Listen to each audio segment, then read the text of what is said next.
todo lo que realmente está ocurriendo hasta este momento y vamos a comprender desde el pasado, desde el principio, a medida que va avanzando la enseñanza, creo que ya está tomando cuerpo, ya está, todo este conocimiento está ya más o menos tomando una estructura, ¿no? ¿De qué fue lo que pasó en el principio, allá lo que narra el primer capítulo de Génesis?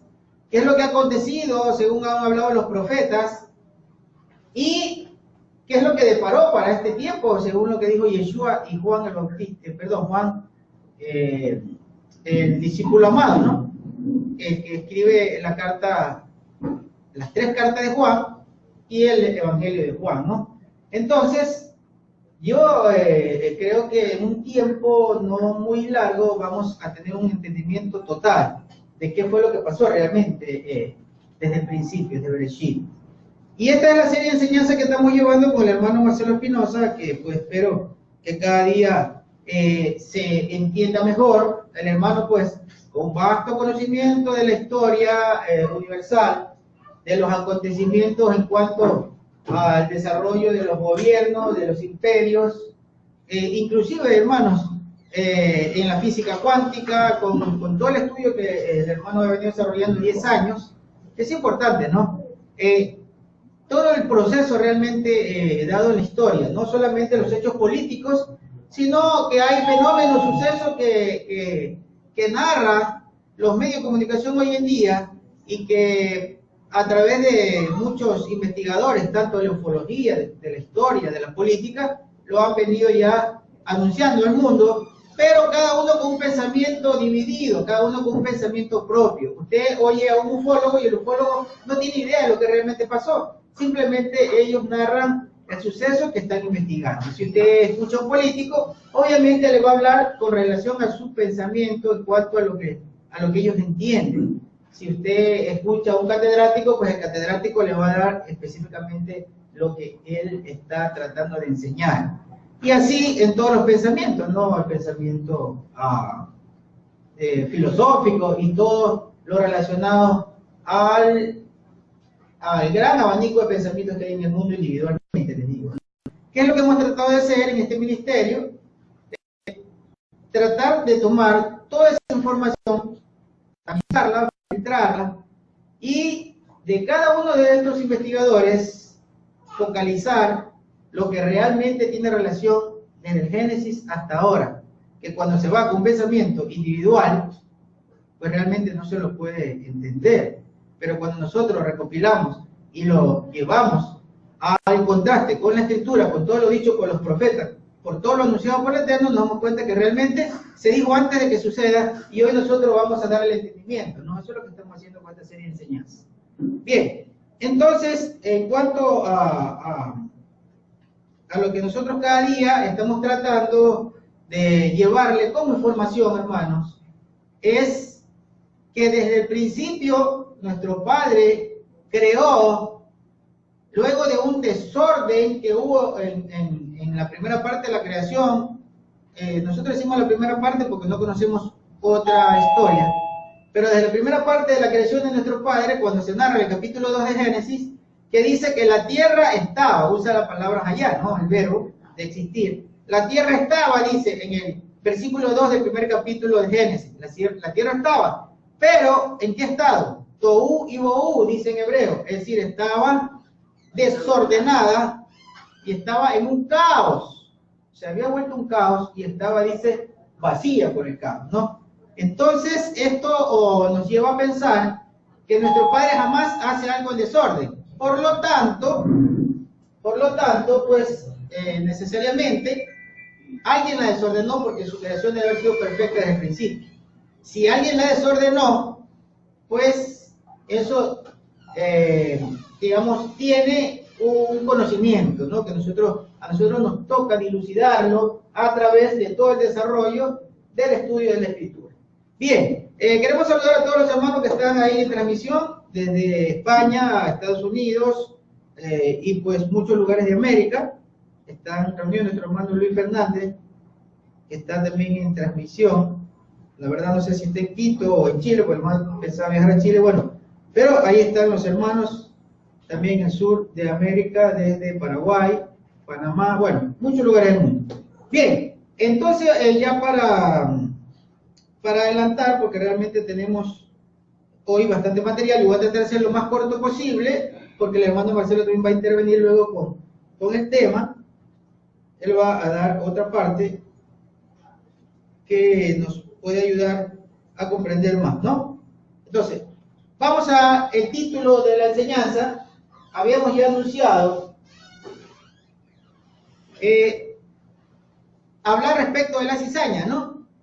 En el grupo de raíces hebreas estaba un poco haciendo pues algunos comentarios con relación a esto, ¿no? Pues vamos a ver un entendimiento profundo de la escritura que realmente nos ayuda mucho a comprender. Dice, Yeshua nos dice que el reino de los cielos, él hace lo que traduce como una parábola, ¿no? Él en ese sentido, en ese entendimiento del hebraísmo, es una mashal, ¿no? Él hace una ejemplificación de los sucesos utilizando algo de la naturaleza, que más o menos es lo que dice en el idioma español una figura retórica como esto de la parábola, ¿no? La sinécdoque, que también tiene una relación con esto. Entonces, dice, el reino de los cielos, dice, es semejante a que un hombre, dice, siembra, en un sembrío, pues siembra trigo, pero luego en ese sembrío es puesta cizaña, dice, ¿no? Entonces, mire, nosotros vamos a tratar de comprender esto de la siembra. ¿Cuándo se sembró? Porque Jesús habla de que el mundo está sembrado con un producto natural que da fruto y un producto que también es natural, silvestre en este sentido, pero que no lleva fruto, ¿no? Ya de manera religiosa, pues se hace mucho entendimiento, mucha filosofía con relación a... Primero creo que deberíamos, por los hermanos que van a ver en el video, que estos videos van a ser subidos a YouTube. Hay gente que, por los comentarios que yo he recibido ahí de cada video, hay mucha gente que recién está comprendiendo ese tema de la siguiente de Caín. Se debe explicar qué es el reino de los cielos para saber cómo es sembrada la semilla. Claro, sí, es que eso vamos, ese es el desarrollo del tema anterior. Entonces, ¿cuándo fue sembrada la cizaña?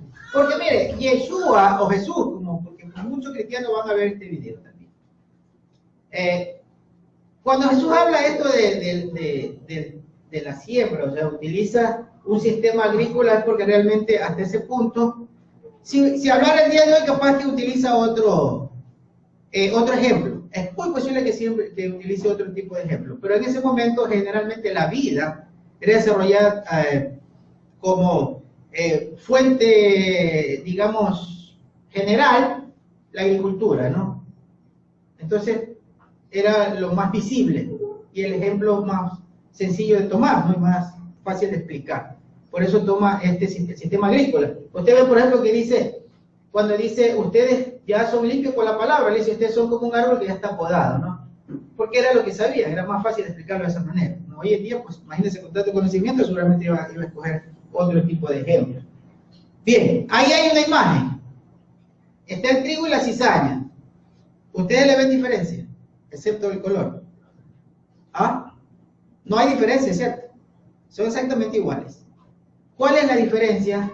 Que siempre habla la Escritura, al menos en el Nuevo Testamento, ¿no? Lo que llama el Nuevo Testamento es el fruto, ¿no?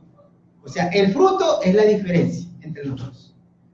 Ya, al principio, porque vamos a hablar del principio, como dice el hermano Marcelo, si no conocen la raíz de donde se fundamentó todo esto, vamos a ir a la religión, el pensamiento religioso. Al principio es posible que sí se haya notado la diferencia. Hoy en día no se nota.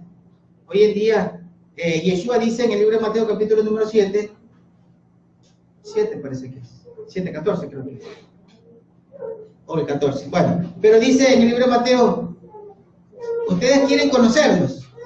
¿Cómo lo van a conocer? Por los frutos, ¿no? Sí creo que es Mateo 7. Bueno, entonces vamos a ir a ver que las dos estas dos plantas, porque realmente ambas son plantas, ¿no? Son exactamente iguales. Solo el fruto es la diferencia.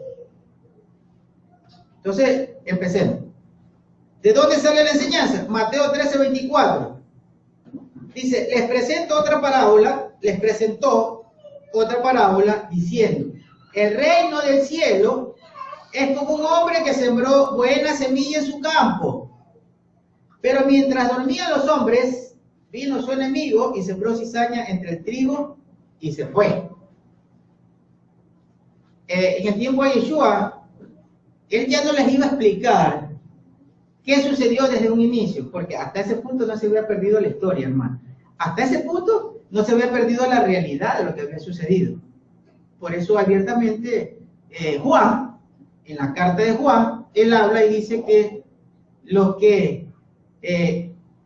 enemigos de los hijos de Elohim, ¿quiénes son? Los que salen de Caín. Él lo dice abiertamente, Juan lo entendía, Juan lo sabía, lo explica.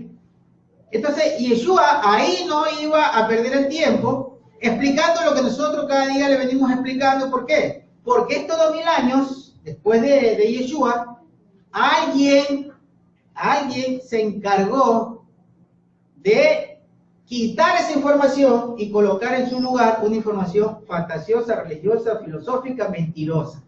¿Ya? Entonces ahora, esto de el reino de los cielos es como un sembrío de trigo y de cizaña. Entonces, ¿dónde le lleva el pensamiento?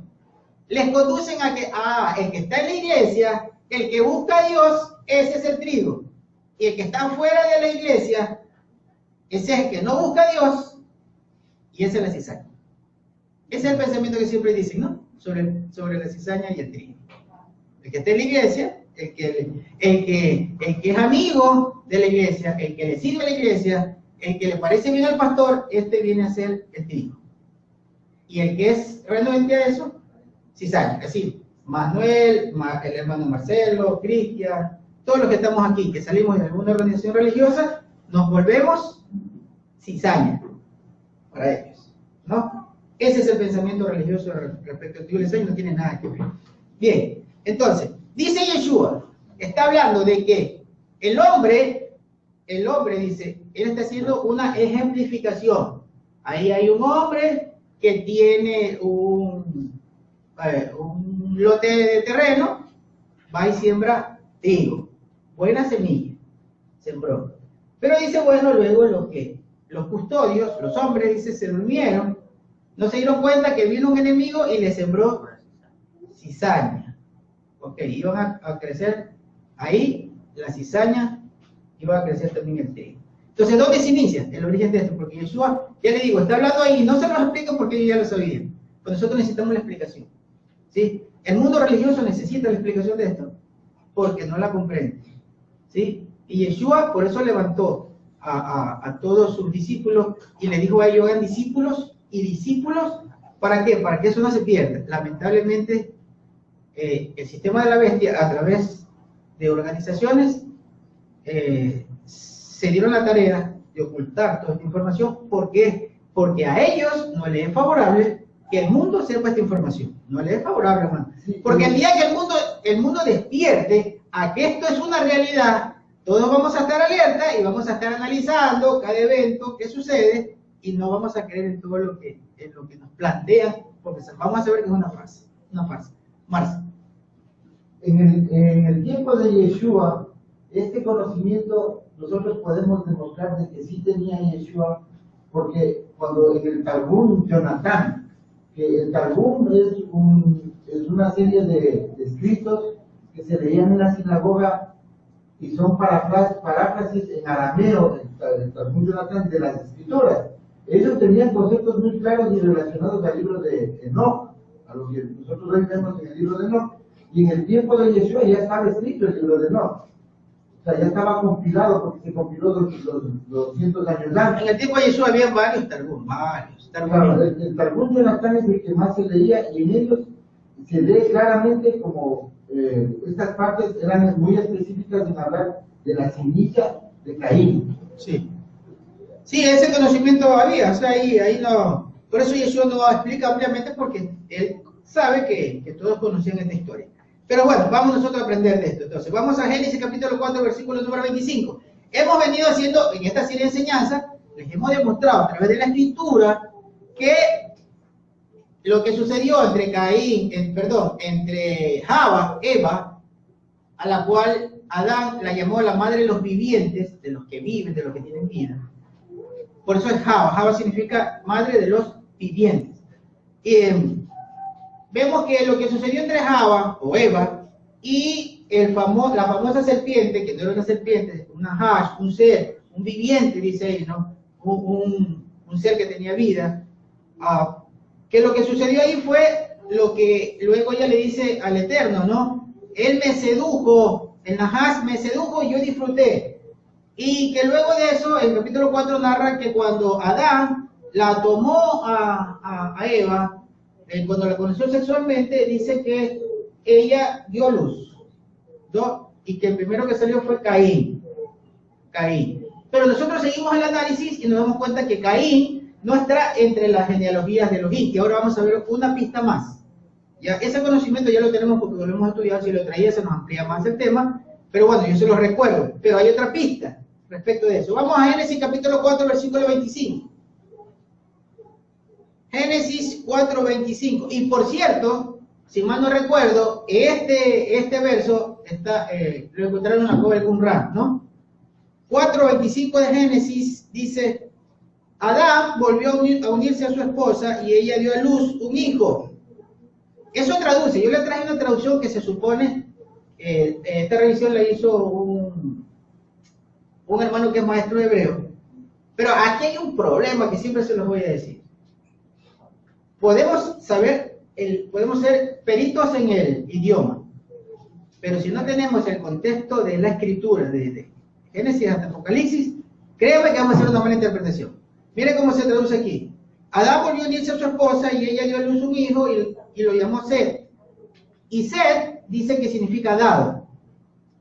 Queriendo decir, Elohim me ha dado otro descendiente en lugar de Abel, porque Caín lo había matado. Ahora yo les voy a leer en hebreo. Ustedes también ya saben leer, entonces vamos a leer en hebreo. Pero, ¿cómo dice la Reina Valera? Porque la Reina Valera parece que está como algo mejor traducido. Léale que usted tiene la versión hermana. Ya. Y conoció, bueno, este es la Biblia de las Américas, y conoció a Adán otra vez a su mujer, y ella dio a luz un hijo y le puso por nombre Set, porque dijo ella: Dios me ha dado otro hijo en lugar de Abel, pues Caín lo mató. A Set le nació también. Ahí nomás, está ahí. O la Reina Valera, quisiera la Reina Valera. A ver, dígame. Conoció de nuevo a Adán a su mujer, la cual dio a luz un hijo, y llamó su nombre Set, porque Dios, dijo ella, le ha sustituido otro hijo en lugar de Abel. Ya, si ve, la Reina Valera dice sustituido, y realmente la palabra Shet, hebrea, significa sustituir, y es importantísimo, hermano. Mire, yo cada día me maravillo de cómo nuestro Padre nos está ayudando, porque realmente es la ayuda del Eterno. Vamos a leerlo en hebreo y vamos a comprender lo que pasó ahí porque lo está diciendo Eva. Ya, lo vamos a leer en hebreo y dice: Beyadá Adam ot et Ishto. Dice, y conoció a Adán otra vez, porque ot significa de nuevo, otra vez a su esposa, et Ishto es su esposa. Dice, Batelet ben Bikra, y ella lo nombró por nombre, Etzemó, dice ahí por nombre, Set, ¿no? Set. Set significa sustituir, ¿ya? Eso significa, y es importante que ella dice, y le puso por nombre sustituir, el que sustituye. Pues él le sustituyó a Abel. Sí, pero no es que sustituya a Abel. Ya vamos a ver, sigamos, a ver. Dice, porque le llamó por nombre sustituir o sustituto. Dice, Kishat Li. Kishat Li significa porque, ki es porque, no ki. Está con rojo, yo se lo puse con rojo en la parte de abajo, en el segundo renglón. Dice ki significa porque, ¿no? Shat li dice afirmar, ¿ya? Sustituyó, dice, porque afirmó Elohim Sera, porque afirmó Elohim la simiente, porque Elohim afirmó el linaje, ¿ya? Aher Tahat significa siguiendo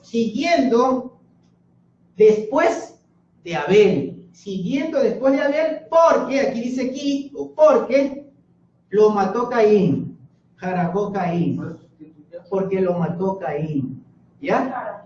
O sea, está diciendo que el que nace está sustituyendo, porque en él afirma el linaje, siguiendo el de Abel, aquel a quien mató Caín. ¿Sí ve que es diferente a lo que traduce? La traducción hace entender que ella está diciendo Elohim, tú me diste otro hijo en lugar de Abel, y eso no es lo que está diciendo. Está diciendo que Elohim está afirmando la cera, la descendencia, que está el linaje. ¿Cuál linaje? El linaje que sigue el de Abel, el que vino de Adán, que continuaba en Abel. Es importantísimo, hermano, porque ahí sí vamos a comprender por qué la genealogía de Adán no consta Caín, porque Caín no es de ese linaje. ¿Qué es lo que nos está diciendo la Escritura? Cuando leemos en hebreo, pero hacemos la interpretación correcta, ¿sí? Nos está diciendo que hay dos linajes, que Caín es un linaje y que Abel era otro linaje, y que ese linaje es afirmado cuando el Eterno sustituye a Seth en vez de Abel. Afirma su linaje. ¿Sí, hermanos? O sea, como que lo vuelve a sacar. Correcto, dice. Lo vuelve a rescatar. Es importante porque nos traducen, hermanos, nos han traducido, pero no nos han traducido bien. ¿Sí? No nos han traducido. Y ahí es donde se nos ha perdido toda la esencia de la existencia. Esa es la existencia que siempre estamos, digamos, recalcando siempre de la importancia de leer en hebreo. Porque, oiga, esto me lo dijo hace, no sé, tal vez 5 años, el hermano Yohanan, que es un maestro de hebreo. Y él me decía, no es lo mismo que leas, tú puedes tener una traducción hecha del mejor perito en Israel, pero nunca va a ser lo mismo que tú lo leas en hebreo. ¿Por qué? Porque él va a poner su parte en la traducción, ¿no? Entonces nosotros aquí estamos demostrando, hermano, que no es como nos están traduciendo, porque se nos hace creer una cosa totalmente diferente. ¿Sí? Oiga, ahora sí sabemos que habla de linaje, hermano. Yo le pregunto una cosa. Se dice que es el linaje, que siguió el linaje de Abel, pero Caín era del mismo linaje de Adán. De Adán con la no, porque Caín no es hijo de Adán. No era hijo de Adán. Caín es hijo del Nahash, con el que tuvo relaciones sexuales Eva. O sea, ahí hay dos linajes. ¿A quién representa el Nahash?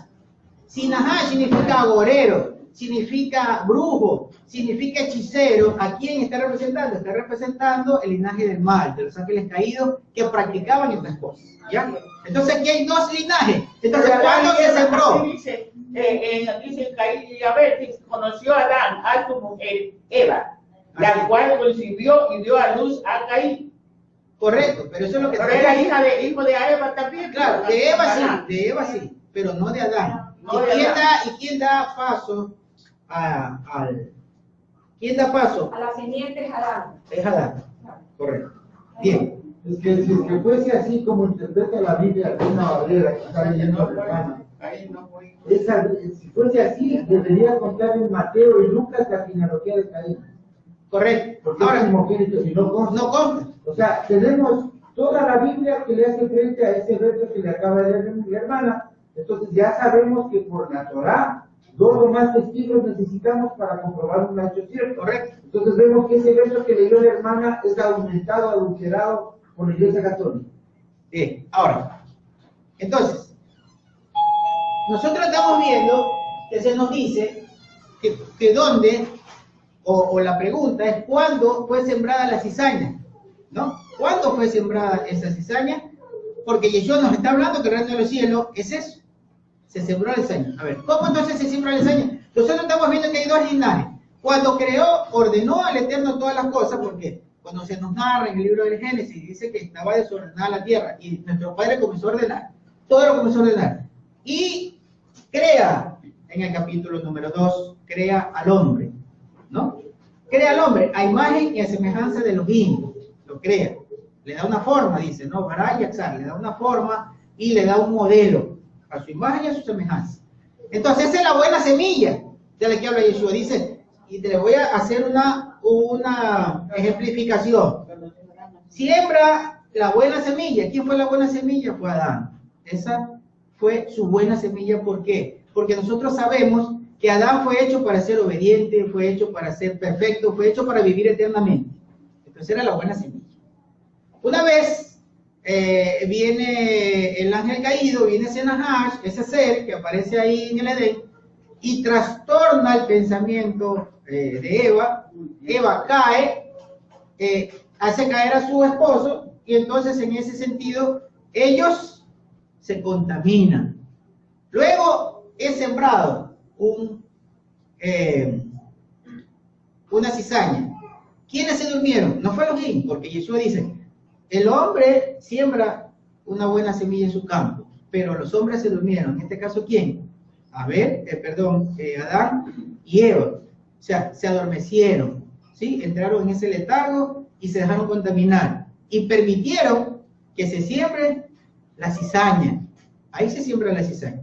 Caín tiene un linaje que si nosotros leemos con detenimiento, bueno, los días miércoles, los que quieran, se conectan, estamos en el grupo de estudios de la Torá, salimos con esta serie de enseñanzas que vamos por el capítulo 25 de Génesis, y nosotros vamos analizando. Se siembra la cizaña en Caín. Caín toma esposa, y de Caín comienza a salir ese linaje, ¿no? Con Tubal-Caín. ¿Qué hizo Tubal-Caín? Empezó a hacer, en ese momento, él empieza a hacer ya herramientas, armas, empieza a hacer incluso instrumentos musicales con los que ya se comienza a adorar a los demonios, ¿no? Todo ese linaje comienza a hacer eso, hasta que llega a la esposa de Noé. La esposa de Noé es de ese linaje, es de la familia de Tubal-Caín. Ella pasa la simiente en uno de los hijos de Noé. Por eso que nosotros vemos luego a Nimrod. Nimrod que aparece en escena, y Nimrod que forma el primer imperio, el primer opositor al Eterno, es de la simiente, o sea, de la cizaña, sembrada en el mundo. Entonces, si nuestro maestro Yeshua está enseñando que fue sembrada cizaña, ellos sabían, sus discípulos, cuando les está explicando. Nosotros les vamos a ampliar a todos los hermanos esa parte que no la conocen porque se perdió. ¿Quién la perdió? La perdió el catolicismo. A través de todas las religiones que salieron del catolicismo, perdieron esa parte. ¿Por qué? Porque se la ocultaron. Obviamente los pastores no tienen idea de lo que les estoy hablando. Entonces, sembrada una vez la cizaña en el mundo, esa cizaña continúa, hermano, continúa. ¿Por qué? Por algo importante que luego vamos a ver. Porque al querer sacar la cizaña, iba a tenerse que destruir el trigo también. Y eso no se podía permitir. Entonces, esto es un suceso desde el inicio. Desde el inicio. Pero la cizaña siempre va a intentar ahogar al trigo. Siempre va a intentar, por su misma presencia, solo por la presencia, ya intenta dañar la cosecha del trigo. Eso sí han de haber escuchado, ¿no? Es lo mismo que ocurre, por ejemplo, en el arroz. En el arroz también crece una planta. No recuerdo, pero ¿cuál en sí era la cizaña? ¿Cuál en sí era la cizaña? La cizaña es todo el linaje que sale de Caín. Esa es la cizaña. Y ese linaje hasta el día de hoy existe. ¿Sí? Y lo vamos a ver a través de la enseñanza. Vamos, Mateo 13:26. Dice, cuando brotó la hierba y produjo fruto, entonces apareció también la cizaña, dice Yeshua. No, Yeshua está... La cizaña era, me parece a mí que era la enemistad entre los hermanos, porque era eso es lo que dice la religiosidad. Pero la cizaña es genética. Mire, en la psicología, los psicólogos determinan que es cierto que los patrones de conducta son, ¿qué son los patrones de conducta? Nicolás, los patrones de conducta según la psicología son genéticos. Por ejemplo, una persona que tiene esto de la psicopatía es genética. No es... ¿Cómo podemos ver eso? Que si hay una transmisión genética de ciertos gustos, por ejemplo. Cuando uno va a una ciudad donde habitan la mayoritariamente personas de raza negra, nosotros vemos colores, sea en Nueva York, sea en África, sea en Ecuador, donde quiera, siempre tienen esos patrones, esos colores que utilizan. Colores encendidos, sí, verde, rojo. O sea, eso de ahí nos da una idea. Eso es genético, es real. ¿Es verdad? En Latinoamérica, con la mezcla que ha habido, vemos que casi toda la música latinoamericana es movida, es alegre. ¿Por qué? Porque hay una influencia sobre la música, del pensamiento y la manera de vivir y actuar de la masa. Claro. O sea, todos los patrones de conducta son genéticos. Y por esa cizaña, otros son adquiridos, ¿no? Según los psicólogos, ¿no? Claro, o sea, otros son adquiridos, hay influencia externa. Bien. Entonces, y por esa cizaña fue que Caín mató a Abel. Correcto, correcto. ¿Por qué? Por eso hay una serie de enseñanzas que es importante irla siguiendo. ¿Qué es lo que hemos dicho en otros estudios? Que cuando nuestro Padre establece la tierra y hace toda una creación y le dice a Adán que él va a ser el rey de la tierra. ¿Se acuerdan que hemos leído, no? Y le dice, a ti te doy reina sobre la tierra, reina sobre todo, ¿no? Entonces, obviamente, Adán, o sea, el humano que se llama en hebreo Adán, solo él podía reinar por decreto del Eterno, confirmado. Es legal, solo él podía reinar y su descendencia puede reinar en la tierra. ¿Sí? Para que otro ser extraño a esto pretenda reinar, ocupar el reino, tendría que mezclarse con Adán, porque si no, no puede. ¿Por qué? Si no lo hicieran ahora. Ustedes solamente piensen que hay otros seres, existen otros seres. ¿Por qué no toman la tierra como reino? Porque no pueden. Porque está decretado que los únicos que pueden reinar son los Adán.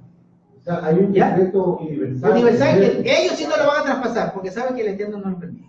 Entonces, como para las personas que todavía no, este tema de aquí no lo digieren muy bien, acordémonos de Pablo cuando habla de que el hombre natural no discierne las cosas espirituales y el hombre espiritual las discierne y las considera y las juzga. Ahí podemos ver a las dos simientes, porque la simiente de Abraham, acuérdate que Abraham es criado a los pies de Shem. Abraham es criado por Shem, por Heber, y luego Abraham. Y asimismo, todos los que han sido de la promesa siempre han venido de una línea. Matusalén educó a Noé. Asimismo, ellos vienen desde la línea de Enoc hasta Seth. Entonces, todos los sacerdotes en el orden de Melquisedec vienen solo desde la línea de Seth, que son los espirituales. O sea, de hecho, hace entender a la gente por la cosa de los hebreos. Me hace tener en cuenta, Marcelo, en algo importante también. ¿Por qué en el tiempo que murió Abel, hasta que nació Seth, no se nombraba al Eterno? No invocaban el nombre de Dios. Si ustedes leen el nacimiento de Seth, dice, y después que él nació, se empezó a invocar el nombre de Elohim. O sea, en ese periodo en el que murió Abel, hasta que nació Seth, nadie invocaba el nombre de Elohim. ¿Por qué? Porque no había el linaje de él que busque a su fuente, que busque a su Elohim. Hoy día, ¿cómo podemos mirar eso? Cuando una persona es demasiado materialista, es difícil que él acepte estas cosas y le parecen locuras. Dice, para el hombre natural las cosas espirituales son locuras. Así. Entonces, nosotros eso podemos verlo claramente. Pablo no encontraba una definición genética a eso, o biológica, o física, o psicológica, sino él se dio cuenta de eso, que él tenía un concepto claro por la reacción. Por eso es que dice, bueno, yo salgo a recoger a los espirituales de la línea de Abraham. Efesios 6 creo que dice, ¿cómo les identifico si son de la casa de Israel o son israelitas descendientes de Abraham? Allá, todo el que recoge Masías, ciertamente es simiente de Abraham. Claro. Todo el que es de Cristo, dice la Biblia. Porque él sí se dio cuenta que cuando Yeshua hablaba y lo seguía, sabían que era su simiente, porque él dijo, los míos reconocen mi voz y me van a seguir. O sea, es un patrón que siempre va a suceder, que a través del espíritu que tiene el hombre, que es el que el Eterno le dio a Adán, y eso es hereditario. Esa es el patrón, digamos, genético, perdón. El patrón genético del que desciende de Adán, a través de todos los patriarcas, hasta Abraham, hasta el día de hoy, tienen ese patrón genético, es el espíritu del Eterno. El otro no. Por eso Yeshua dice, es sencillo, van a escucharme y me van a seguir, porque se activa el espíritu. Es esa energía que tenemos que busca su fuente, el que la dio. ¿Y cómo entendemos eso? Porque lo dice Salomón, que era un sabio. Salomón dice, cuando mueran, la energía que tienen, el espíritu que ustedes tienen ahí, él va a irse a su fuente. Entonces, ¿qué hace Yeshua? Cuando Yeshua habla, cuando Yeshua dice las palabras del Eterno, cuando nos busca, el espíritu comienza a buscar a su fuente. O sea, es el amor, y eso entendió Pablo. Por eso Pablo dice, no me voy a complicar la vida, como dice Marcelo. Nosotros hoy nos tocó hacer de pronto un proceso un poco más complicado que el de Pablo. En el tiempo de Pablo era más fácil también, había menos contaminación. Entonces Pablo, bueno, yo también voy a hacer lo que dijo Yeshua. Yo hablo de él y los que lo siguen, esos son descendientes de Abraham, porque es el linaje, o sea, es un patrón, hermano, es un patrón genético, ¿ya? Por eso, ¿por qué estamos aquí nosotros? Porque nuestro espíritu buscó su fuente, eso es todo. Ustedes no están aquí por Marcelo Espinosa, por Alejandro Pina, por Marcelo Panillo, no. Ustedes están aquí porque están buscando a Yeshua, y Yeshua es el portavoz del Eterno. Cuando Yeshua habla, el Eterno habló y dijo, síganlo a él, porque lo dijo desde el desierto. Un ejemplo de esto es que Latinoamérica fue colonizada mayoritariamente por españoles sefardistas, o por sefardistas. Se cree que con Colón vino el linaje sefardita, o sea, el judío sefardita escapó de la Inquisición en 1492, del edicto de la reina Isabel. En 1492 sale Colón a Latinoamérica y él llega a las costas de México y a las islas por ahí, por Cuba, República Dominicana. Viene cargado sus carabelas con gente sefardita que huía de la Inquisición. Entonces, nosotros, ¿qué podemos ver? ¿Cómo relacionamos lo que acaba de enseñarnos el hermano Marcelo? Cuando vemos que hoy la mayor parte de cristianos que existen en el mundo están en México hasta Argentina, y Brasil es el país más cristiano del mundo, porque todos ellos son descendencia de los sefarditas que vinieron con Colón. Ellos siempre estuvieron, su espíritu les lleva a buscar de Dios, y ha sido que ellos estén metidos en el cristianismo, y por eso es que se han formado toda clase de denominaciones en la ignorancia de regresar a su padre. Es Efraín buscando la casa de su padre. Entonces, hoy estamos nosotros aquí, en este camino, y mayoritariamente en Latinoamérica, es la casa de Judá más de Israel, que está volviendo conforme a la profecía de seguir. Claro, y esa es una operación que no la entendió, por ejemplo, Isaías. Isaías dice, es una extraña operación. Él no sabía cómo iba a ser, pero Yeshua sí, le dijo, a ustedes les conviene que yo me vaya, ¿sí? Porque si no me voy, no viene el Ruach. ¿Y qué es lo que nos hace levantar nosotros hoy en día para buscar al Eterno? Es el Ruach que Yeshua dejó en nosotros. Eso es importante. Sin esa operación nadie busca al Eterno. Entonces Yeshua sabía, eso es algo que le mandó a hacer el Eterno a él, ¿no? Tienes que impartir el Ruach. Imparte el Ruach, porque el que recibe el Ruach, ese lo va a buscar al Eterno. Y ustedes ven que a través de los discípulos también, ellos impartían el Ruach, porque Yeshua les dio esa potestad de impartir el Ruach. Y ténganlo por seguro que hoy en día va a levantarse quien también imparte el Ruach. Eso ténganlo por seguro. Que cuando hable una persona, se activa ese Ruach que está ahí. ¿Por qué? Porque es la palabra de Yeshua realmente. El que habla la palabra verdadera, habla la palabra de Yeshua, y eso atrae el espíritu. Lo viene. Sí, hermana, diga. Hermano, lastimosamente, hermano Marcelo, en este tiempo, prácticamente la simiente de Caín perjudicó bastante en el pasado, en el presente y hasta en el futuro Claro, se seguirá por perjudicando, supuesto. pero que resulta que para las personas que tienen redes sociales, las personas que pueden transmitir un conocimiento o una información espiritual, claro, desde las mismas raíces hebreas de la fe, tienen que simplemente contrarrestar lo que se viene, porque se viene una tremenda. Sí, Entonces, ¿qué nos queda a los medios? Simplemente tratar de contrarrestar cada segundo de nuestra vida para que... Replicar la palabra Yeshua. Replicar la palabra Yeshua. Yeshua. Bien, vamos a Mateo capítulo 13, versículo número 26. Sigue Yeshua con esta palabra. Dice, cuando brotó la hierba y produjo fruto, entonces apareció también la cizaña. Se acercaron los sirvientes al dueño del campo y le preguntaron, amo, hay que hacer una pregunta, ¿no sembró usted buena semilla en su campo? Entonces, ¿cómo es que tiene cizaña? Si usted sembró la buena semilla, ¿cómo es que tiene cizaña? Claro, es que obviamente, cuando ven que ambas están brotadas, dice, ¿y ahora? El campo aparentemente era sembrado de buena semilla, pero ha aparecido la cizaña también, que, como les digo, procura ahogar, la cizaña toma de nutrientes, porque ambas se alimentan del mismo nutriente. Entonces, al tomar nutrientes, obviamente está dejando al trigo escaso de él, y también le quita toda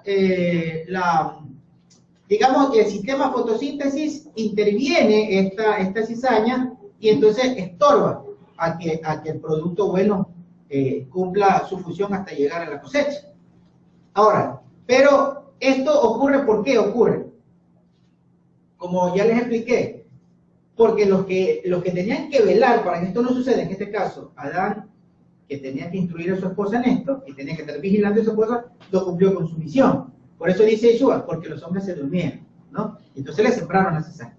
Y ahora, luego, ya esto dio paso a un sistema desencadenado de que esta cizaña tome posesión del reino, ¿ya? Abunde en el reino. Por eso en el capítulo 6 de Génesis, si nosotros leemos, vamos a Génesis capítulo 6, versículo número 1. Génesis capítulo 6, versículo número 1. Ya la operación de la cizaña ya estaba Caín en función, ¿no? Y ya había proliferado esa simiente, y esa simiente, ¿qué necesitaba, hermano? Necesitaba un vientre de Adán. ¿Para qué? Para una vez filtrarse por el vientre de Adán, en este caso de las hembras, de las mujeres, descendientes de Adán, necesitaban tomar esa forma humana para poder ellos también luego poder reinar como esos niños. Pero vamos al capítulo 6 primero de Génesis. Dice, cuando los hombres comenzaron a aumentar en la tierra, que les nacieron hijos, aquí cuando dice hombre, aquí dice Adán, por si acaso. Los hijos de Elohim vieron cuán hermosas eran las hijas de los hombres y escogieron esposas entre las que le agradaban. Pero Yahweh dijo, mi aliento no permanecerá en el hombre para siempre, ya que él no es más que carne. Se le conceden solo 120 años. En ese tiempo, cuando ya esto proliferó, ya el campo estaba lleno, había trigo y había cizaña, pero totalmente lleno, porque ya estos seres que salieron del linaje de Caín, que eran gente grande, porque Caín era un gigante, entonces era una distorsión, era un humanoide distorsionado. Ellos tomaron a las hijas de los descendientes de Adán y le concibieron hijos. Entonces, estos hijos, que también eran grandes, porque aquí lo narra la escritura, también eran de gran estatura. Y por si acaso, por ahí hay alguien que dice, no, es que está hablando son de estatuas. Los hijos de los que creían en las estatuas. No tiene nada que ver, eso lo demuestro, ahorita se lo demuestro. Entonces dice, que nacen este tipo de seres totalmente gigantes, porque eran mucho más grandes, y dice aquí con la palabra midá. Por eso me gusta siempre revisar en hebreo, porque ahí dice una palabra que es la palabra midá, y midá significa estatura, ¿ya? Dice que eran hombres de gran estatura, ahí, y está hablando de todo un pueblo. Porque dice que cuando, supuestamente en el libro de Números, capítulo número 13, que cuando los espías fueron a mirar la tierra de Canaán, dice que encontraron gigantes, pero hay un antagónico a esto que dice, no, es que no era gigante, lo que vieron fue estatua, pero dice Am, porque yo leo en hebreo. A los que no saben hebreo les puede sorprender, pero a los que leemos hebreo no, porque ahí dice Am, dice era todo un pueblo, y usa la palabra Kol Am, todo un pueblo de gente de gran estatura, usa la palabra midá hebrea. Entonces, de gran estatura, o sea, está hablando de personas, no de estatuas.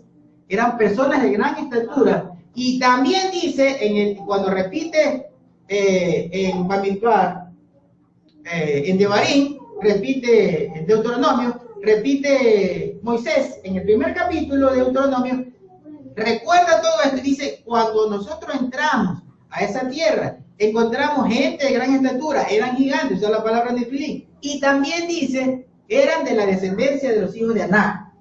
La cama no era espiritual. Ah, y otra cosa, en el libro de Crónicas, capítulo número 20, el versículo se los debo, porque me puedo equivocar, pero en el capítulo 20 de Primera de Crónicas, dice que ese gigante tenía 6 dedos en las manos, en cada mano, y 6 dedos en cada pie. ¿Tenía qué? 6 dedos, que ese gigante tenía 6 dedos. Dice en el capítulo 20 de Primera de Crónicas, ustedes lo pueden leer. Y que hoy en Creo que día, el versículo 19. y hoy en día se siguen viendo a través de los extraterrestres y a través de lo que se han Existen encontrado a en veces- las áreas arqueológicas. Hay personas que nacen, familias enteras que nacen con 6 dedos.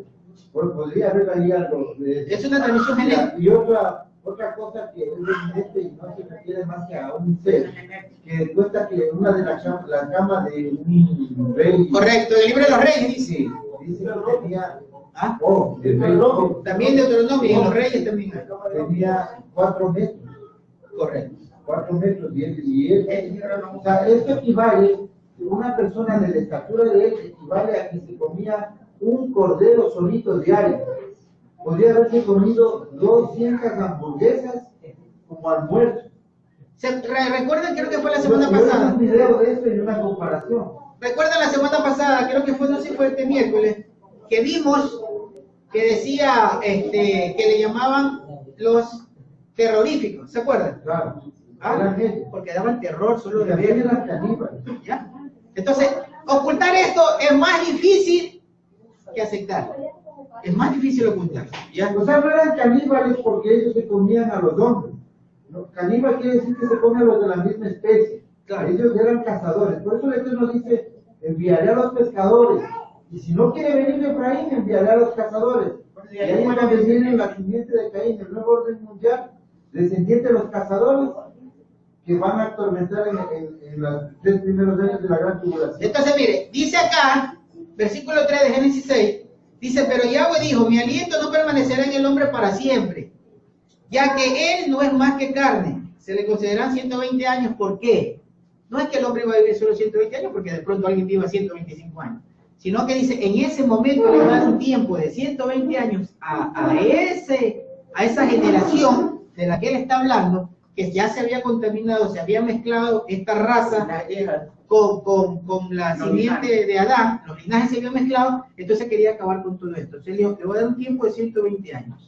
Si no van a vivir 120 años de nuevo. Otra conjetura de estos versos que hablan de los 6.000 años que le corresponde al hombre, porque usa la misma palabra que se usa en Isaías 53, de Yobel, o sea, 120 Jubileos. Yobelim sería, no sé cómo se dirá en plural. Es para hacerlo cíclico, es para hacerlo cíclico. Claro, o sea, son 50 años cada Yobel, o sea, 120 jubileos. Eso viene a ser que no gobernará la simiente de Caín más de 6.000 años. Es que hoy estamos en el año 5.998 o 97 más o menos. Mire, ¿cómo nosotros entendemos esto? Interesante lo que dice Marcelo. Ahí en el capítulo 6 dice, yo solamente le voy a dar 120 Yobel al hombre. 120 Yobel a esto, porque estaba hablando de esa mezcla que 120 había. años. ¿Ya? 120 años para ese momento. 120 Yobel, que son 120 jubileos que se cumplen en el año 6000. ¿Por qué? Porque ahí se acaba esto. se acaba esto, se acaba este gobierno. ¿Qué es lo que iba a hacer el Eterno? El Eterno iba a rescatar a su simiente. Por eso, mire que Yeshua dice, no se puede arrancar el hijo. A todos, no se puede. ¿Por qué? Porque voy a acabar con la cizaña. Entonces, ¿qué hizo? Cogió a Noé y le dice, búscate una mujer. Lamentablemente escogió a esta Namá y ella tenía contaminación de su linaje. Pero bueno, ahí es que continúa, porque tenían que crecer juntos. O sea, es importante y es hermosa esta enseñanza. Sí, unas cosas, hermano. Pero ya me sale en el video, siempre hay las críticas, ¿no? De la persona que quiere dar la contra y todo. Que tiene todo su derecho de dudar. Bueno, dicen, ¿cómo si eso no se puede hacer? Que mezclarse con animales, con hombres de otras especies, y los ángeles son asexuales. Lo que dice el libro de No es que ellos manejan tecnología que nosotros hoy no tenemos. O sea, cualquier cosa puede pasar con tecnología del futuro. A ver, hermano, el libro de No, si quieren discutir sobre el tema del libro de No, se puede discutir, pero ese libro, el libro de No, perdón, el libro de No, sí, el libro de No, inclusive dice, habla del miembro viril de esos seres. Claro. Ahí dice, si habla del miembro viril de esos seres, significa que habla de sexualidad, hermano, de que ahí hubo un contacto sexual de esos seres con las mujeres humanas. O sea, hubo contacto sexual, porque si no, ¿por qué dice hasta dar seña de cómo era el aparato reproductor?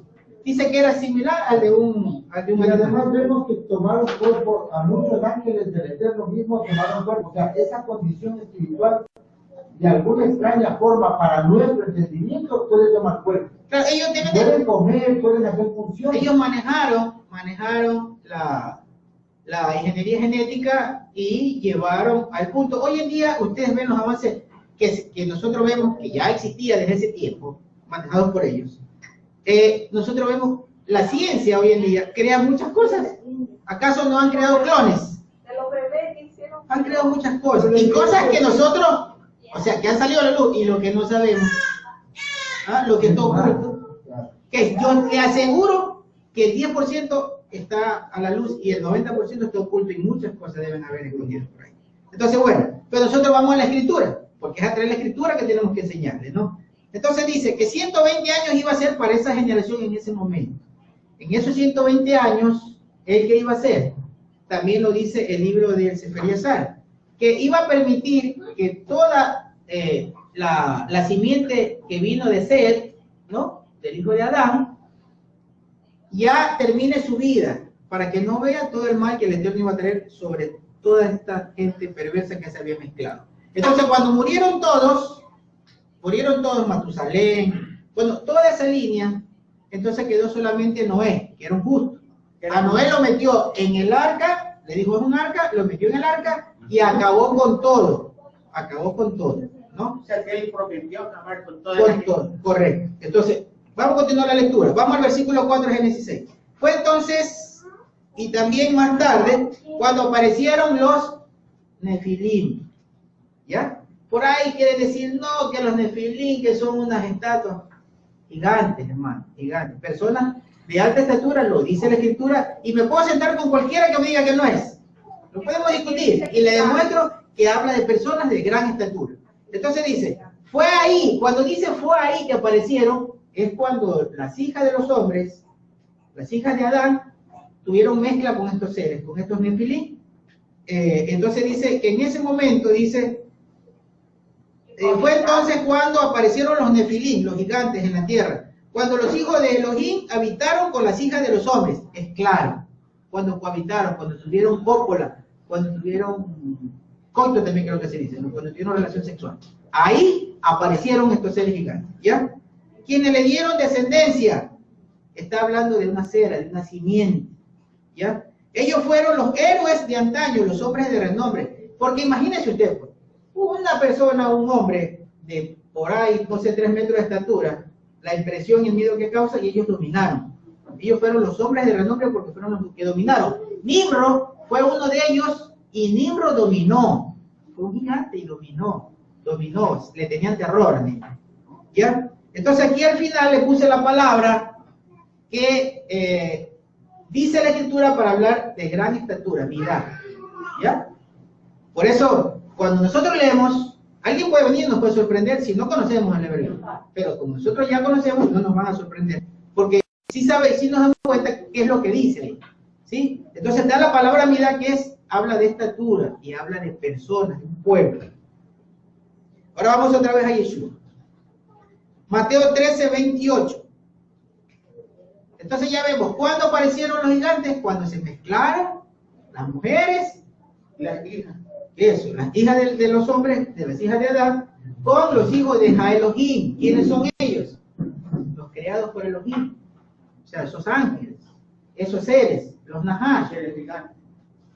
Bien, vamos a Mateo 13, 28, dice. Y él le dijo, un enemigo ha hecho esto. Los sirvientes le dijeron, entonces quiere que vayamos y arranquemos. Pero él le dijo, no sea que al arrancar la cizaña, arranques con ella el trigo. ¿Qué hubiera pasado si ese día, del capítulo número 6, cuando el Eterno dijo, me he arrepentido de ver a lo voy a destruir? ¿Y qué pasa si destruía todo y no sacaba a Noé? ¿Qué hubiera pasado? Que no hubiera habido Si hubiera terminado todo. Que por destruir a la cizaña, ha habido salvación a los hijos de... correcto. Entonces ahí se hubiera cumplido lo que está enseñando aquí Yeshua. Que al tratar de arrancar, de destruir la cizaña, también se iba a morir el trigo. Entonces él dijo, bueno, ahí está la cizaña, y ahí está el trigo. ¿Qué tienen que hacer? Crecer juntos, ¿no es cierto? Crecer juntos. Vamos a Génesis 6, 11. El mismo capítulo de Génesis, 6, 11. Entonces, la cizaña y el trigo tienen que crecer juntos. El Eterno hizo que se pierda una cantidad de sembrío, pero mantuvo a la cizaña y el trigo, porque Nahama se fue con Noé, ¿no es cierto? Se fue con Noé. Ahí estaba la cizaña y estaba el trigo. ¿Ya? ¿Sí me comprende, no? Cizaña y trigo, y van a crecer juntos. Vamos a Génesis capítulo 6, versículo número 11. Se mezcló la cizaña y el trigo, y ahí estaba el campo sembrado de las dos simientes. Génesis 6, 11.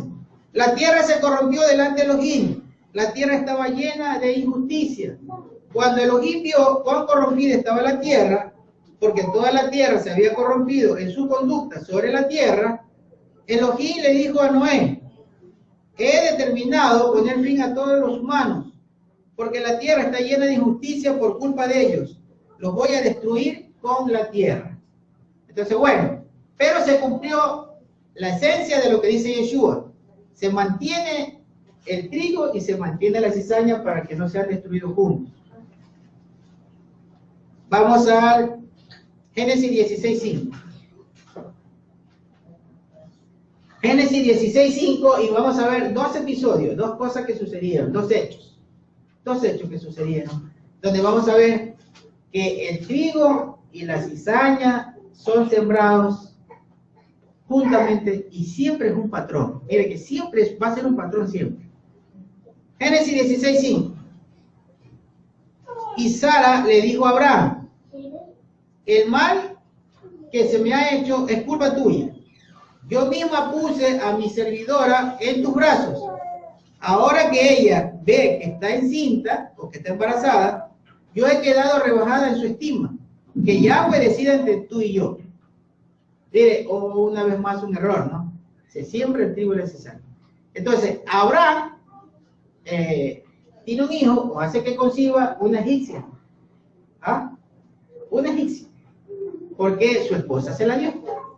Entonces, esa egipcia tiene un hijo, ya estando embarazada, ella se quiere enseñorear de su mano. Y luego que nace, Ismael también se quiere enseñorear de Isaac. ¿No? Ahí está, o sea, siempre va a ser un patrón. Siempre va a ser ese patrón del trigo y la cizaña que tienen que ir juntos, caminar juntos. Inclusive, para que vean la influencia del trigo y la cizaña, de la cizaña hasta el adversario, hasta dónde infiltró sus tentáculos. La Biblia Reina Valera hoy está en poder de la cizaña. El texto masorético, o el códice de Alepo, que igual al Mesías, también fue manipulado por la cizaña, por los escribas, cuando se infiltró los cainitas se infiltraron en Segunda de Crónicas entre los escribas y levitas. Eso vemos en Segunda de Crónicas de una infiltración de una familia. Claro. Entonces ahí se va sembrando la cizaña siempre. Y cuando Yeshua les confronta, eso también estamos viendo que él sabía que es la cizaña. Es que la cizaña siempre va a intentar, o sea, naturalmente, la cizaña siempre va a tratar de matar al trigo. Y eso no solo entre el trigo y la cizaña, porque yo les decía, en el arroz también hay una planta que crece, creo que le llaman hierba mala en el arroz, que intenta matar al arroz. Siempre va a suceder. Y eso, o sea, es algo natural. Acuérdense que le dijo Elohim que va a haber una lucha entre las dos simientes, ¿no? Bueno, esa es la ejemplificación del trigo y la cizaña. Es una lucha, no, pero es que la que siempre intenta, o sea, naturalmente matar, es la hierba mala. O sea, en este caso, la cizaña siempre intenta matar al producto bueno. Eso es natural. Y es lo que sucede, realmente. O sea, ya, desde el día que sucedió en el Edén, eso ya es una norma, es algo natural, algo que se da realmente. Yeshua, con la sabiduría que tenía, utiliza el ejemplo maravilloso. Vamos a Génesis 21:9. Génesis 21:9 dice: Sara vio que el hijo de Agar, el egipcio, israelita dice acá, ¿no? El egipcio, le había dado a Abraham, se burlaba. Y le dijo a Abraham: echa fuera a esa esclava y a su hijo, porque el hijo de esa esclava no compartirá la herencia con mi hijo Isaac. Tenía que separarse. Iba a haber una lucha, y la hubo, hermano. Si nosotros leemos toda la escritura, todo el contexto, hubo una lucha, siempre hubo una lucha, siempre se levantó, todos los descendientes de Ismael, siempre se levantaron contra la descendencia de Abraham, Isaac y Jacob, siempre. Eso fue una lucha constante. El trigo y la cizaña en actividad ahí siempre, tratando de destruir la cizaña al trigo. Ahora vamos otra vez a Yeshua, Mateo 13:30. Mateo 13:30, que es donde está explicando la parábola. Dice: dejen crecer a ambos. Cuando los siervos le dicen, según la parábola, que los siervos le dicen: vamos a arrancar pues la cizaña que fue sobrar, dicen: no, porque vas a destruir también al trigo. Entonces continúa y les dice: dejen crecer a ambos hasta la cosecha. Hasta la cosecha. O sea, hay un tiempo en el que dijo Génesis capítulo número 6. Dice Marcelo, 120 Yobel, ahí es la cosecha. Cuando termina el último año del Yobel, 120 Yobel, y empieza la cosecha. Ahí va a suceder lo que dice Yeshua. Yeshua dice: y vendrá el Hijo del Hombre en las nubes, y mandará a sus ángeles a recoger. ¿A quién va a recoger? A la iglesia y a los hijos de... Ya les voy a explicar. Miren lo que dice el mundo religioso, ¿no? Miren lo que dice el mundo religioso. El mundo religioso dice que van a venir los ángeles a recoger la iglesia y llevársela al cielo, si no va a ocurrir. A su iglesia. Por eso. No a todas las iglesias. Por eso. A la que el Eterno tiene que elegir. Ya, el asunto es que no va a recoger a ninguna iglesia. Y a todas sus hijos. Por eso, no va a recoger ninguna iglesia. Ninguna iglesia va a ser recogida. Va a venir a recoger a quién? A su pueblo, al pueblo de Israel. Por eso, pero a la iglesia quiere decir que ahí mismo están sus hijos.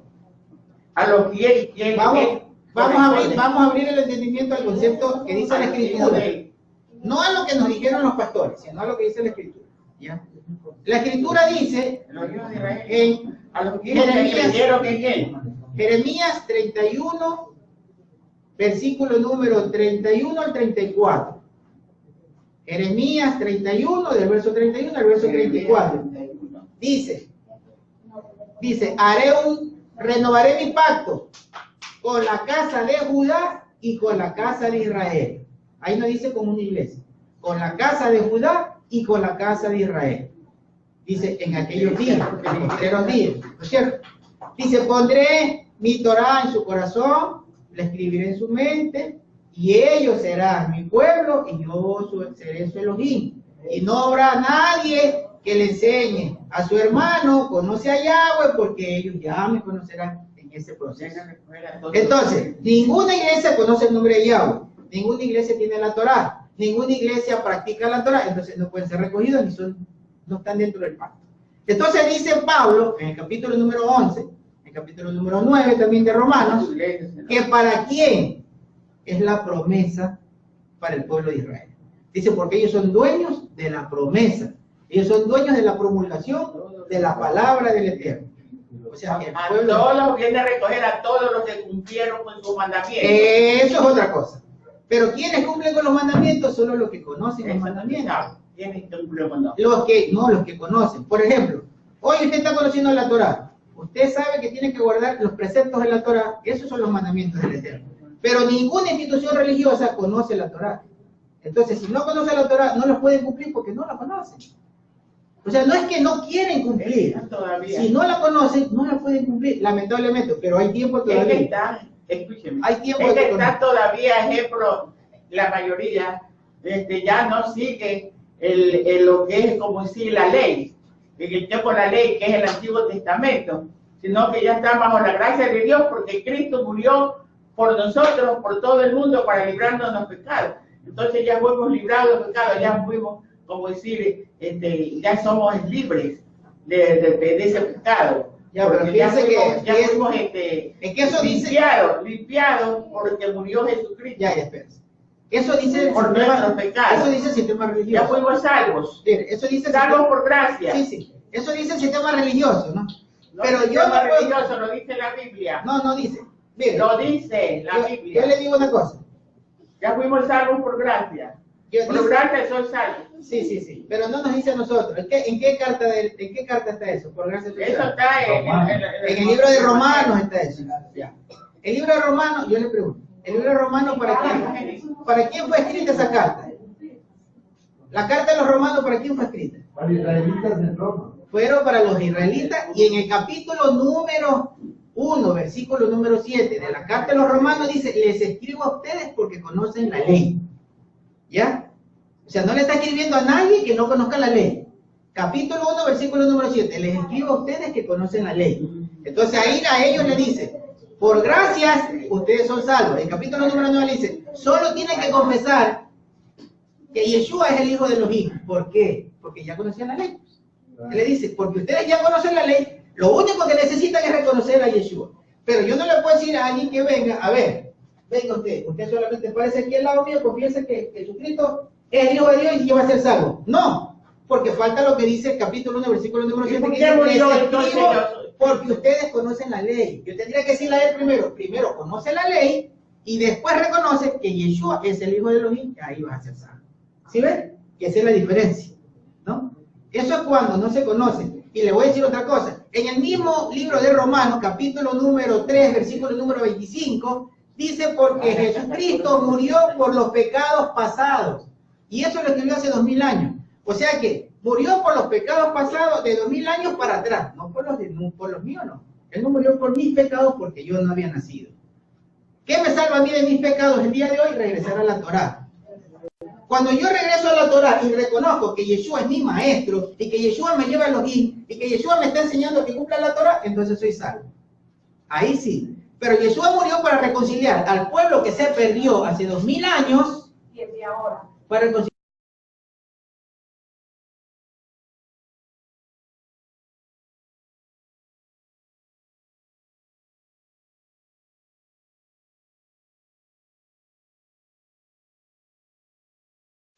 Oh Gálatas, insensato, ¿quién os fascinó para no obedecer a la verdad? A vosotros, ante cuyos ojos Jesucristo fue ya presentado claramente entre vosotros como crucificado. Esto solo quiero saber de vosotros. ¿Recibiste el Espíritu por las obras de la ley o por oír con fe? Tan necios sois, habiendo comenzado por el Espíritu, ahora vais a acabar por la carne. Ya, yo le explico lo que dice ahí. Le explico, hermanito, también. Déjame explicarle lo que dice ahí los Gálatas. Mire que hasta el título de la carta está mal. Sí, porque no se llama Gálatas, se llama Galut Ya. O sea, le está hablando a quién. ¿A quién es dirigida la carta? Le está dirigiendo la carta a los expatriados de Yahweh, o sea, las 10 tribus que estaban en la diáspora. A los expatriados. Y a ellos le dice, cuando ellos ya entran, porque la escritura, lo que le dice a Pablo, no le dice a un pueblo que recién está regresando, ellos ya están constituidos como una Cajal, como una Keilah. Ellos ya están operando muchos años como Keilah mesiánica. Pero resulta que en Hechos capítulo número 15 dice que se levantaron una serie de fariseos de la casa de Shammai posiblemente, y fueron a inquietar a todas las regiones de Asia Menor a que tienen que circuncidarse para ser salvos. Y eso no era verdad. Entonces, al pretenderlos circuncidar según los ritos, según las escuelas rabínicas, ellos están regresando a la ley de los hombres. Entonces, ¿qué ocurre ahí? Que Pablo les dice, ¿quién les estorbó para que ustedes regresen a la ley? Pero ahí traduce ley, porque en griego la palabra nomo se lo utiliza para cualquier ley, pero él está hablando de lo que Mansur dice el Mashiach Torah o las halajá rabínicas. O sea, lo que hoy serían las reglas de los pastores. Lo que hoy en día nosotros conocemos, digamos, los dogmas religiosos, ¿ya? Eran dogmas religiosos. Los fariseos, los escribas, habían creado normas fuera de la ley. ¿Dónde está eso? En Mateo capítulo número 15, lo dice el mismo Yeshua. Ustedes están obedeciendo mandamientos de hombres y se han alejado de los mandamientos de los hijos. Ahí lo está diciendo. Entonces, la ley de Moisés está en vigencia, nunca pasó. Lo que Pablo le dice, ya no regresen a las leyes de los hombres, están regresando a las leyes de los hombres, ¿ya? El problema es la traducción no le explica lo que tiene que explicar. Yeshua, cuando iba al templo a predicar, él leía la Torá de Elohim. Correcto. En ese tiempo no estaba hecho el Nuevo Testamento. Exactamente. Sino el Antiguo Testamento. Entonces, si alguien quiere enseñar el Evangelio, tiene que usar el Antiguo Testamento, no el Nuevo Testamento. Y él se regía era por... Cuando Pablo le escribe a Timoteo y le dice, por lo mismo. Utiliza, ¿qué dice? Dice, toda la Torá, ¿no? O sea, toda la escritura, dice, ¿no es cierto? Toda la escritura sirve para enseñar, redarguir y corregir, dice, ¿no es cierto? ¿Y cuál es toda la escritura? El Nuevo Testamento no está escrito. Entonces, si usted quiere enseñar, tiene que utilizar la Torá. La Torá. ¿Ya? Ok, bien, sigamos entonces. Mateo 13:30. Dejen crecer a ambos hasta la cosecha. Cuando llegue el tiempo de la cosecha, yo diré a los cosechadores, recojan primero la cizaña. Miren lo que se inventa el mundo religioso. ¿Verdad? Dice, es que dos van a estar en el campo. Uno será tomado y el otro será dejado. El que es tomado es para ser llevado al cielo. Y sí se lo van a llevar, pero posiblemente una nave, con estos draconianos, con estos... Claro, se los van a llevar al cielo. Ese es el peligro de la doctrina de que se van al cielo, porque puede que venga... Yo les voy a demostrar que ahí... Puede que venga una nave, oiga, puede venir una nave, no, ya está bien, y diga, venimos a recoger, o un oleograma de un falso Jesucristo, venimos a recogerlo, y se los lleva, se los van a llevar, pero ¿a dónde? Si ese no es el proceso, leamos el proceso. ¿Qué dice Yeshua? Dice, dejen crecer a ambos hasta la cosecha. Cuando llegue el tiempo de la cosecha, yo le diré a los cosechadores, ¿quiénes? Los ángeles. Recojan primero la cizaña. ¿Para qué se recoge la cizaña? Y átela en manojo para ser quemada. Entonces, cuando recoge la primera etapa, la primera parte de la cosecha, o de lo que va a suceder, es que se recoge primero la cizaña. Entonces, el mundo religioso dice, primero nos va a llevar. Claro, pero se llevan a la cizaña para ser quemada. Entonces, dice, pero reúnan el trigo en mi granero. El trigo no se saca, no se lo lleva a ninguna parte, es recogido en el granero, se queda en el lagar, es reunido, es agrupado en el lagar que viene a ser Israel, porque es el lagar escogido por el Eterno. Ya, o sea, miremos el proceso. Si entendemos el proceso, nos damos cuenta que el mundo religioso nos está llevando a un engaño, nos está llevando a los que se quedaron ahí a un engaño, a ser llevados a algún lugar, porque posiblemente ese es el plan. Por eso no han rectificado el libro que acaba de leer la hermana, porque ya muchas iglesias ya han rectificado esa carta que sigue la Reina Valera que tiene el hermano. Entonces, por eso tienen ese entendimiento. Y muchos se preparan solo con ese resto para destruir el resto de la historia. Así es. Entonces hay que estar claro en eso, clarísimo. Génesis 25:27. Está lo mismo. Miren Génesis 25:27. Dice, cuando los niños crecieron, Esaú se hizo un diestro cazador, un hombre de monte, pero Jacob era un hombre manso, que se quedaba en el campamento. Isaac favorecía a Esaú porque le gustaba la cacería, pero Ribá, o Rebeca, favorecía a Jacob. Los niños ambos crecían juntos, pero ahí nosotros vemos otro episodio del trigo y la cizaña. ¿Ah? Eso era el trigo y era la cizaña. Y yo le voy a decir una cosa, hermano. Ciertamente el Eterno dice a Esaú, no escogí, sino que escogí a Jacob. Pero dice el Eterno que no va a dejar ni siquiera una partícula de la simiente de Esaú. ¿Por qué? ¿Por qué va a acabar con la simiente de Esaú? Que puede volver a crecer. Y porque el tiempo de la cosecha tiene que recoger la cizaña. Quiere decir que Esaú es parte de la cizaña. Por eso habla de quemar. ¿Ya? Y hoy encontré eso en el libro de Jeremías. Así que vamos a ver. 20 también dice que la casa de Judá será fuego y la casa de Israel será llama y quemar y combatirá contra Esaú. Será estopa. ¿Qué es lo que acabamos de decir? Amén. Es lo que acabamos de decir. Vamos a... Esaú, para que sepan los hermanos hoy, es la iglesia católica y todas las ramificaciones del cristianismo hasta el cristianismo Roma. pentecostal y evangélico. Roma como religión. El sistema de la venta del gobierno mundial. Correcto, Roma como religión. Pero todos los imperios en el proceso político dominante del No mundo. solo el cristianismo, sino también Todo. otro. Pero está todo en manos de los jesuitas, que son los que formaron e hicieron la reforma protestante. Vamos a Génesis 32, versículo número 7. Génesis 22, versículo número 7. La verdad siempre hay los comentarios, pero pues se nos complica un poquito no leer, nos apartamos de... Uy, hay bastantísimo, ¿no es cierto? Pero bueno, ahí los hermanos también aportan.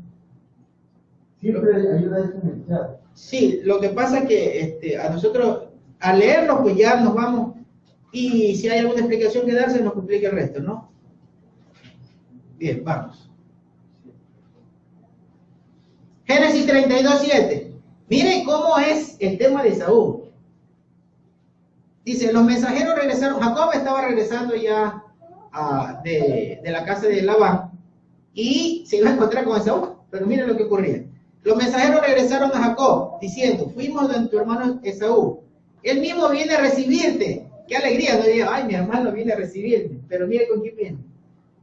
Hay 400 hombres con él. Un ejército. ¿Para quién necesita un ejército para recibir a su hermano? ¿No? La intención era matarlo.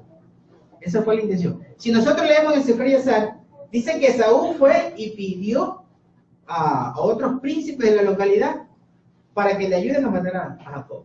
Hizo jurar a su hijo, que él, si él no podía matarlo, que él tenía que jurar bajo maldición, que tenía que matar a su tío y a la descendencia. Eso dice el libro de Sefer Yazar, por si acaso. Entonces dice, versículo número 8, Jacob se asustó muchísimo en su ansiedad, dividió la gente que lo acompañaba a los rebaños de las manadas y a los camellos y en dos campamentos. Pensaba, si Esaú viene contra un campamento y lo ataca, el otro campamento aún podría escapar. Estaba asustado de su hermano porque quería destruirlo. La cizaña queriendo destruir al trigo. Si ve que es un proceso cíclico, siempre ocurrió lo mismo, hasta el día de hoy ocurre lo mismo. La cizaña queriendo destruir al pueblo israelí va a ser lo mismo, va a haber persecución, va a intentarlo. Pero lo que sí sabemos, hermano, y la esperanza nuestra, es que dice que Jacob entrará en angustia, pero de ella será librado. Siempre nos va a librar el Eterno. Amén, hermano. Amén. Ahí se dice con fervor, amén, porque realmente tenemos la promesa de que nos vamos a librar. Así que no se asusten. Susto podemos tener, pero nada va a pasar. Cuando habla de Jacob, habla de la línea genética de Abraham. La línea genética. La línea genética, porque cuando habla de Israel, es como la nación ya conformada. Sí. Jacob es... Los vencedores. Claro. Los vencedores. Aunque nosotros ya debemos sentirnos vencedores. Mateo 13:36.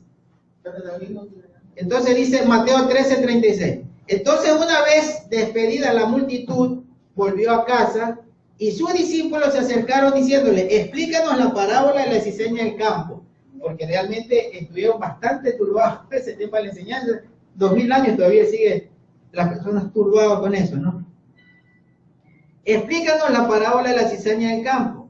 Y en respuesta le dijo, el que siembra la cizaña, el que siembra la buena semilla es el Hijo del Hombre.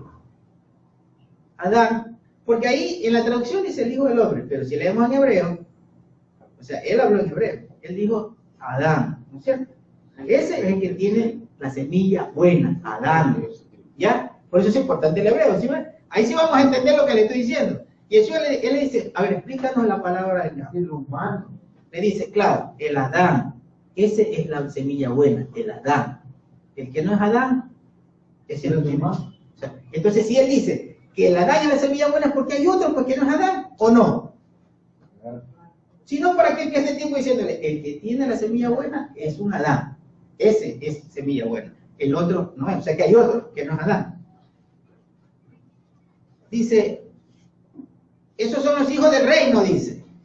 El que tiene la buena semilla Adán, ese es el hijo del reino. Para él es el reino. Y la cizaña son los hijos de quién. Aquí traducen el maligno. Es el Nahash. El Nahash, el que aparece ahí en el Edén. Entonces, los hijos, ¿y los hijos que representan? Un linaje, una genética. Aquí Yeshua está hablando de dos genéticas. El problema es que ya la traducción nos hizo así. Así nos hizo. Entonces ya borrado todo de la Biblia. Pero nosotros recuperamos la información por el contexto de la Escritura. ¿Ya? Está diciendo, los que descienden de Adán, el Adán es la buena semilla. Y ellos son los hijos del reino. A ellos les pertenece el reino. Los otros son los hijos de quién? De Nahá, de los ángeles caídos, ese linaje. Para ellos no es el reino. El linaje de Caín. El linaje de Caín. Eso, hermana. Correctísimo, hermana. Qué bueno. Qué bueno, me alegro. Ahora, veamos lo que está preparado para esa semilla, para esa cizaña.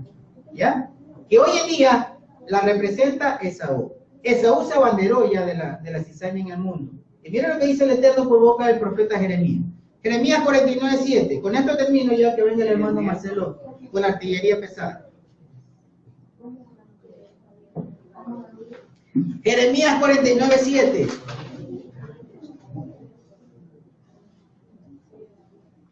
Nico, préstame el pendrive.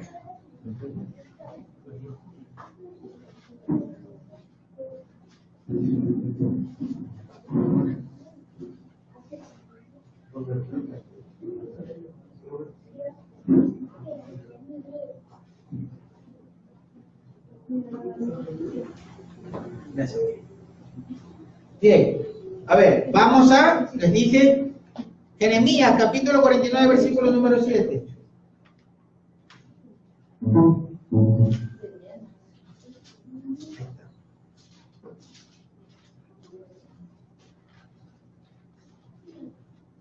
Jeremías 49, 7. Dice, acerca de Edom, entendamos que Edom es Esaú, ¿no? Cuando nosotros leamos Edom, es Esaú, porque a Esaú se le puso Edom. Así ha dicho Yahweh de los ejércitos. Es que, hace una pregunta, ¿es que no hay más sabiduría en Temán? ¿Ha desaparecido el consejo de los entendidos? ¿Se ha corrompido su sabiduría? Huyan, vuelvan atrás, mátense, métanse en hondonadas, oh habitantes de Dedán, porque estoy trayendo la ruina a Esaú, sobre él, el tiempo en que lo castigo. El tiempo en que lo castigo. O sea, el tiempo presente. El tiempo en que lo va a castigar. No, Versículo el tiempo pasado que lo castigué. No. Lo castigo. Aunque lo castigue. Claro. Eso es un presente, pero que va hacia el futuro, ¿no? El tiempo que lo castigue. Cuando el Eterno dice, lo castigo, es porque ya está decretado. Es porque lo castigo. Versículo número 9. Estamos en Jeremías 49. Si los vendimiadores, o sea, los que recogen la cosecha, vinieran contra ti, no dejarían rebusco. Aún los ladrones en la noche destruirán solo lo que le bastara. Verso 10. Pero yo he despojado a Esaú, he dejado al descubierto sus escondrijos, y no puede esconderse. Su descendencia está saqueada. Sus parientes y sus vecinos ya no existen. Cuando el Eterno dice eso, es porque eso es lo que va a pasar. ¿Ya? Cuando Él habla en un presente, pero proyectando el futuro, lo que está diciendo es que eso no lo va a cambiar nadie. Eso de ahí es el futuro. Eso. O sea, ya eso es decretado y nadie lo va a cambiar. No va a quedar uno solo del linaje de Saúl. ¿Sí? Pero ahí ya se Va a está ser- anticipando. Sí, lo está decretando por medio del profeta Jeremías. Será totalmente destruido. Y como dice el hermano Marcelo, hay otra cita en que dice que Judá será el arco, ¿no? Y Efraín será la flecha. Y dice que Esaú será estopa. Serán contra los hijos de Grecia. Imagínense. Serán contra los hijos de Grecia que hoy representa el Esaú. Claro, Greco-romanismo. porque es la confederación greco-romana. Y hay un versículo en que dice que Esaú constantemente se confederaba con los enemigos de Israel, en el libro de los Reyes. Así que bueno, hermano, eso era lo que les traía. Mire todo el suceso de la cizaña, ¿no? Empieza en el Edén y termina en Esaú. La cizaña se sembró, creció junta, vivimos juntos con la cizaña, pero un día vendrá la cosecha. ¿Cuándo vamos a ser librados de la cizaña? El día de la cosecha, ¿sí? Será arrancada la cizaña y será dejado el trigo. ¿Por qué? Porque ¿por qué hay que esperar el tiempo del fruto? El tiempo del fruto, porque es ahí donde ya se va a reconocer entre el trigo y la cizaña, pero antes de que dé fruto no se la puede arrancar porque no se la reconoce. Entonces cuando da fruto, cuando ya hay fruto, cuando el espíritu de los que descienden de Abraham buscan a su Elohim, entonces se ven los frutos. Y ahí, entonces, está el grupo que dio fruto, el buen trigo, está reunido. ¿Sí? Es un proceso que hace el Eterno a través del Ruach, a través del Espíritu del Eterno. ¿Ya? Hace que dé fruto su trigo para que de esa manera poder reconocer entre la cizaña y la buena semilla. ¿Ya? Ahí es donde va a venir ya la cosecha final, que en algún momento hicimos una enseñanza sobre la cosecha final. Ya como si de la gran tribulación.